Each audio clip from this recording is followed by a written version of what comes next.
It's definitely been a tense day here at the finals. I mean, nothing has gone totally right for any of the teams so far. One more team left to do their finals run, and that team is Cornell, a team that has a reputation for years now as being a very, very strong team in this competition.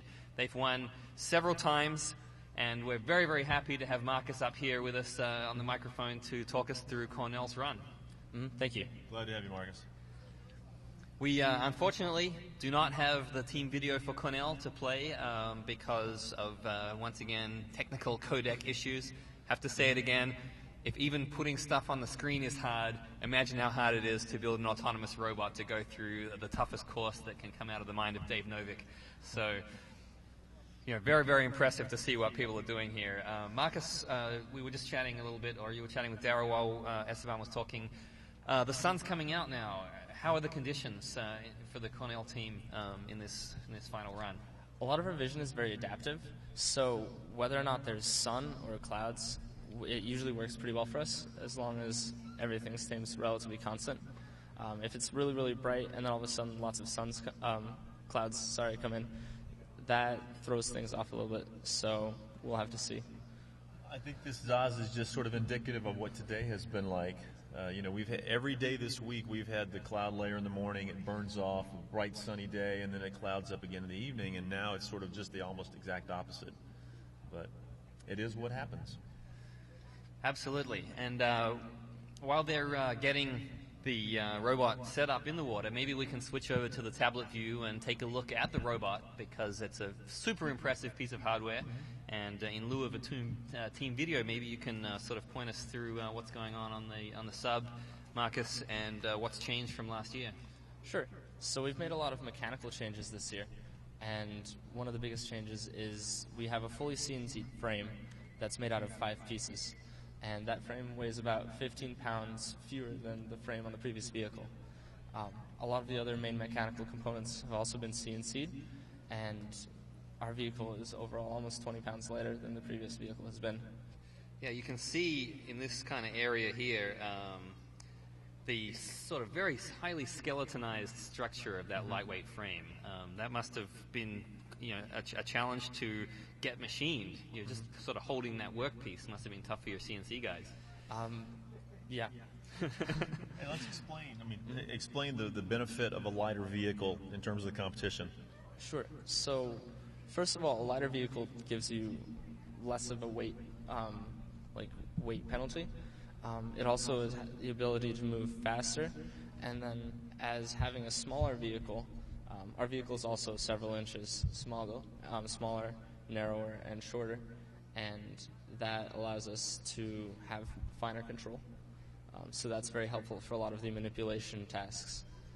And that weight penalty is not insignificant in that we've had teams before that have had their standings affected based on the fact that they may have performed as well as another team, but they were heavier and incurred those penalty points. So, the competition, one of those elements is to encourage smaller, lighter vehicles. And you guys are obviously adhering to that. In the past, we've also taken this weight penalty a lot, and so this year we were really striving to make the lightest vehicle we possibly could. Excellent. And I've switched over now to a picture of the electronics, the central electronics container. There seems to be a lot of stuff crammed in there. What have you got processing-wise this year? So we're running on an Intel computer. From that, we have various student-made boards that take care of various different electronic things. We have a general-purpose input-output board, a sensor power board, a serial board that hands serial communications and serial protocols. We have a merge board that allows for plug and play, and in terms of power, so we have hop swappable batteries, so you can keep constant run uptime. Yeah, I have a picture here of the really, really nice looking Cornell hot swappable batteries. They're nice red anodized enclosures. Yeah. And I just also wanted to mention, just slightly off topic, but your team had the largest number of RoboNation bottles around the tent when I took photographs. So I just wanted to segue there to say, to remind people on the webcast But we are giving away RoboNation goodies for the best questions. We've already selected some question winners. So Nick, for example, and Joe will be getting some RoboNation swag. We'll be contacting you by email. But please keep those questions coming. Anything you would like to ask the Cornell team, we'll forward the questions on to Marcus and see if he can help you out with your questions. And the word I have is from the doc that they are ready to start running the robot as soon as we are. So anything you'd like to add, Marcus, about the mission profile today? The mission is very adaptable, and so what that does is, depending on how successful we were with finding certain objects and with certain tasks, and where in the 20-minute time we are, our mission planner adapts to that and makes a decision whether or not to do this or that task. If you were a betting man, Marcus, would you put your money on a single run today, or do you think there'll be a reset? I'm hoping for a single run. All right, good answer. We are too. We just saw it go through the gate there and go over that first path marker. One of the things that's always impresses me watching the Cornell sub is the way that it just locks onto those path markers and reorients quickly. It's very impressive to watch. So did you adjust the speed of your vehicle at all, given the limited time and the number of elements this year? So we've been trying to make a faster vehicle. We actually purchased a few new thrusters, brushless thrusters by VideoRay. We have not been able to implement those yet, as we're still working on developing a brushless thruster board. And we just saw a red buoy touch there, so just working through this mission now so far with no hesitation. Yeah, so far so good. Are there elements of the mission that you're not going to attempt? We're going to attempt all of them. Okay. I think we might skip one of the second obstacle course, because it's just not good to go there after going to the Feed the Grapes task. Yeah, it's just not on the path. Right. There we have a yellow buoy touch, just like clockwork. Yeah, I think one thing that helps us a lot is that we have extensive test time during the summer, so we can spend nights and nights and nights redoing and retrying everything and getting rid of as many software bugs as we can. You are definitely known for the amount of time that you guys spend in the water. Do you have an estimate or a calculation of the number of hours that you've spent in the water over the last year? A lot of that time is during the summer. This vehicle first hit the water like the second week of April. And during the semester, we only test once a week on Sundays. During the summer, we test every night, and I'd say somewhere between 200 and 250 hours. Probably a little closer to 250. And a question coming in from the web, how deep do you test the sub to? We usually only test it in the pool, so that only goes down to like 12 feet. We have taken out into Lake Cayuga on the floating classroom project, and there we take it to about 30 feet, but it's rated to about 50. We also have an aluminum hull that we can replace with this acrylic one, and that one's rated to 100 or 150 feet, so we could go farther down if we want to do that. So this, it's a serious platform, serious sub. Worth mentioning to the viewers who are tuning in just for the webcast that it took Cornell pretty much the whole 15 minutes in qualifying to run through the whole course. So even though we have the extra 5 minutes for the finals run, that's going to affect the calculus about whether there might be a rerun if anything should not go according to plan. Yep.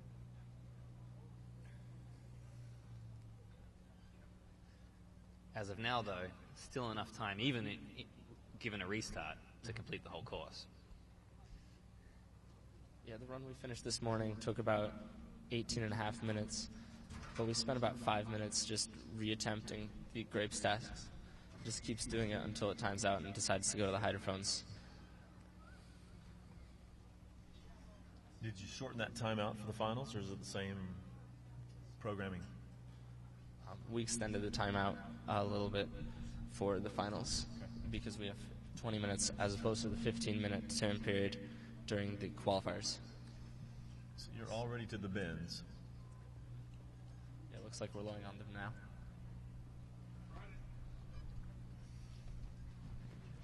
you go. That's So one. That was one drop. At this point, would the sub have an idea of the order of the 4 bins? It's already sort of mapped them out? Or So does it search for each individual one? I believe it maps all of them out. It first just tries to locate all of the bins, and then once it's located the bins, it figures out what the various shapes are within each bin.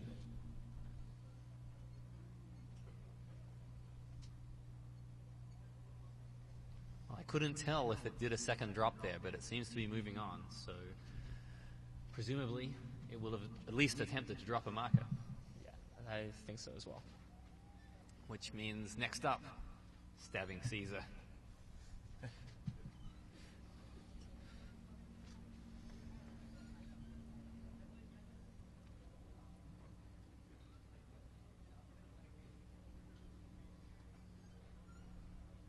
Looks like it's back to the bins. Or is it just traversing over the bins, I guess? I believe it passes over the bins. Yep. Into looking for the torpedo task. So it looks like approaching the red side first. Is it glory all the way with you guys? Are you going to go for the small target? If we can find the small target, it goes for the small target every time. But if it can't find the small one, but it does see the big one, then it goes for that one instead. But as you guys have seen in the qualifiers, and also as we've done in our practice, we've been fairly consistent with the small target. What's the typical range of your shot? Do you know? We usually go up to within like a foot of the actual target, Right. and then torpedoes drift for about 10 to 15 feet before they drop down. Lots of smiles on the dock there as the team watches the robot go through the course. I was noticing that too, that lack of stress. There we go. Torpedo shot. Blam. So now it's moving over the target, and it's going to turn around and look for the small blue hole.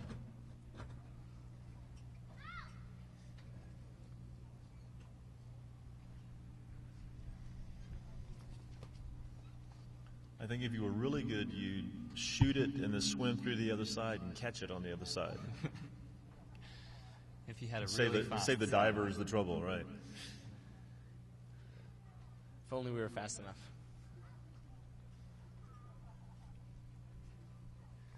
Lining up there on that small blue target. Looks pretty good to me. Yep, and there's the shot. How you feeling, Marcus? So far, so good. So far, like clockwork. We have a question coming in from the web. Why 3 IMUs? Why 3 IMUs? So we've had some bugs with a couple of them. So what we do is we take all of the sensor data and input it into a Kalman filter. Some of them work better for, fine control tasks, and others work better for, navigating over like longer distances. So we, implement each of those and get the data from them, and then we can kind of pick and choose whatever we want whenever we want it. We find that reliability in our sensors is also very important, so that, if one happens to drop out or one's giving us funny data, you can just kind of ignore that and just look at your other sensors. You can't underestimate the ability of one bad sensor to just mess up an entire run. So that redundancy is really important. Or at least that, sort of reliability, being able to count on the information you're getting from that sensor package. Now, this is super exciting because this is the first time in the finals that we've seen the feeding the grapes task. So I'm really thrilled to see the robot approaching this and anxious to see it manage to do it. In the qualifying runs, we saw it do the vertical one first. Is that going to be the case this time too? It has a lot of time, so it looks like it will be doing the vertical one first. But that's not guaranteed? So during the qualifying run, we were about to attempt the horizontal one because we had less time, and in the past we've been more reliable with the horizontal one. Bang! There it goes. It looked like a dolphin bumping a seal. To, you know, it was just like very deliberate. Just knocked it straight off there. Yep. So now, in the case that it doesn't make the horizontal one, it will keep attempting until it either times out or until it does make it, and then it'll move on to hydrophones.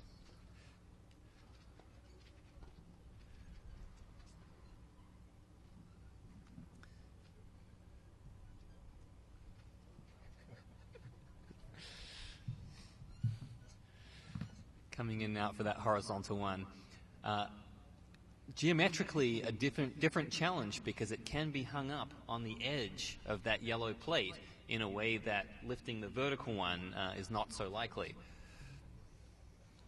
Yeah, we actually thought about that, and we have a hinge built into the part of the sub that knocks on the Grape, and if we were to get stuck, the sub just has to back up, and it just kind of folds up and then springs back down.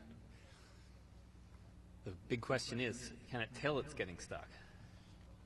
It doesn't have to. So it looks like it's backed away and has spun around. Is it reorienting itself or giving up on the horizontal?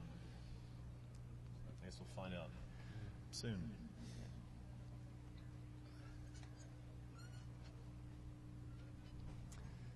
So word from the doc is that it either timed out or couldn't see the Grape and thought that the Grape, concluded that the Grape was already knocked off. Either one is possible. Swimming in the vicinity of the octagons. Yeah, so our hydrophone system has two modes, a search mode and a scan mode. The search mode, the scan mode first searches all frequencies to see where there is a pinger, and then the other mode locks in on that pinger and then follows it, giving us the heading and elevation to the pinger.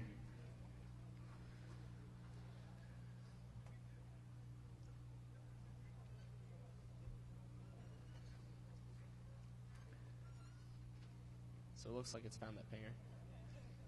Do we know which is the correct wreath to pick up?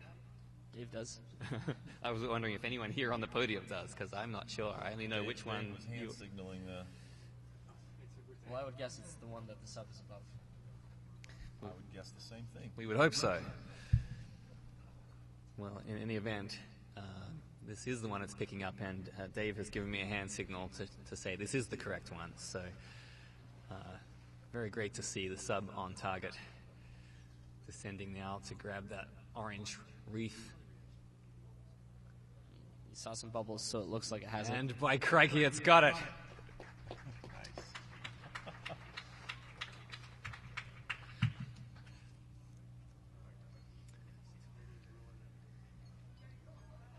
The pingers have been switched, and so now hopefully we'll see it traverse over to the other Imperial Palace octagon, and fingers crossed, breath held to see it surface in that other one.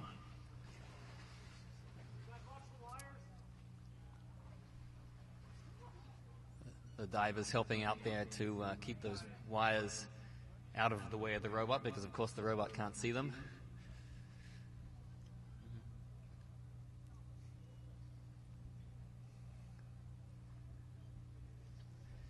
I feel like that would be an interesting task, having to navigate through a maze of wires. Right. Next year. Maybe. don't say it in earshot of Dave Novick. Right. And there we have it, surfaced in the other octagon. What a fantastic run. I don't think we're done. So now it's going down, and it's going to drop the wreath on the stand, hopefully. Like that.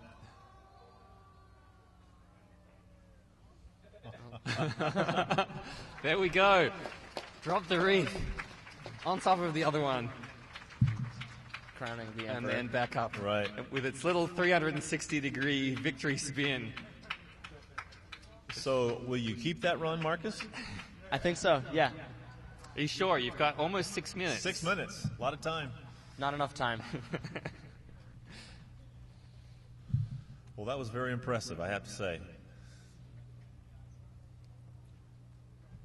Yeah, I think we're pretty happy about that. I bet Yeah, you are.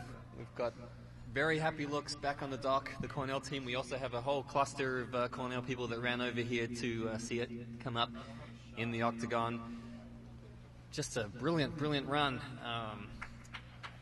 You sure you don't want to do it again? Positive. Faster? Nicely done. The only drawback about this is, by completing all of those things, it probably means that Dave is going to have to come up with something even more heinous for next year. Well, we didn't get the second Grape. That's true. And also, I don't think we got the second Torpedo as well, the blue one. Well, we will find out. The judges will get that information soon enough. And it looks like I've got a pretty good afternoon. We had a couple of quick questions come in. First off, in general, when you're planning for next year, how much of the vehicle would you sort of think of changing? Most of it. We like to redesign the entire vehicle every year. It gives new students more things to learn, and then as they become upperclassmen, they then will have designed at least 2 vehicles before they actually have to teach younger students how to make a new vehicle. And it also allows us to change, a lot of the things that we didn't like in the previous year. As we have a lot of members not only working on software, we can have, we have 10 people on a mechanical team, 10 people on an electrical team, and 10 people on a business PR team. In addition to the roughly 10 people on software, we can and are able to redesign a new vehicle every year. So I lost track of the arithmetic there. How many people total 40, on the team? About 40. 40 there, yeah. We've got 40 representing 10 different majors across 3 different colleges at Cornell. 10 majors? Correct. And what are the 3 colleges? Engineering, Arts and Sciences, and CUAUVS, which is like somewhat the ag college, but they also have other stuff. So there really is a space, potentially, for anyone on a robotic sub-team. That is correct. That's great. I mean, you've just articulated what we have known in bits and pieces, but that's a tremendous approach. And for all the teams that are watching and contemplating jumping in, that's a model to emulate. Absolutely. Well, I think all of us are, sort of just flabbergasted at the performance there. I mean, that's not just the best run of the day. That's the best run, I think, of the entire week. Was that the best one compared to the qualifying runs as well? I think so. If not, it's very close. I think Esteban may have an answer to that one, huh? Well, yeah, a fantastic run. So we're going to head over to the dock in just a second. Before we do, I just wanted to say thank you again, Marcus, for joining us. You were great up here, talking us through everything that was going on a really, really excellent run. So congratulations, and let's hear from Esteban and the rest of the team. Good job up here, by the way. Zaz, I'm speechless. Hopefully Tom here from Cornell is not, and the rest of the team. Yeah, we're thrilled with that run. That's pretty much the best thing we could have asked for today. It took a lot of work, and we couldn't have done it without the whole team. So, and I'd like to say also thank you to everyone at the competition who's been so supportive, and congratulations to all of the teams who ran today. Everyone did great. Awesome. Tom, is there anything on that run that you planned to do that or expected to happen that didn't happen? Yeah, we missed one of the grapes on the Emperor, and we also didn't drop one of our markers. We're not sure why, but these things happen, and our mission is robust, so the mission must have known that something was wrong, and it went on. I think I speak on behalf of everybody here, though, that we do forgive you for the one marker and the one grape that you did not accomplish. That being said, Dave, what are you going to do next year? Come here. Come down here. Let's get you two together. Tom, stand on this side for a second. Dave, so what are you going to throw at Cornell and everybody else that feels so challenged next year? Well, honestly, I think it'd be easier for me to take a hit out on a couple of these guys on the team than to change the course. Do we have any clues as to what's coming next year? Do you have any ideas in mind that students can start thinking about? You mean the theme? Oh, sure. Theme, challenges, whatever. Oh, yeah. So in the U.S. and other places, 16 years old, you get your restricted license. And so for next year, it'll be licensed to dive. Very clever.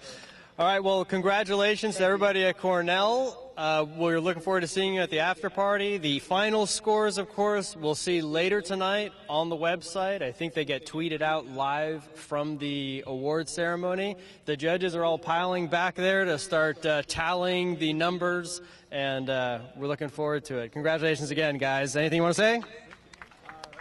Go Robosub! All right, we'll throw it back to you, Zaz. Well, just a fantastic run, and big congratulations to the Cornell team. And just at this point, wanted to note, Daryl, that we can't actually give you standings. If you're watching the webcast right now, even though it's pretty clear what the run of the day was, final standings will not be available until the judges have a chance to go through all of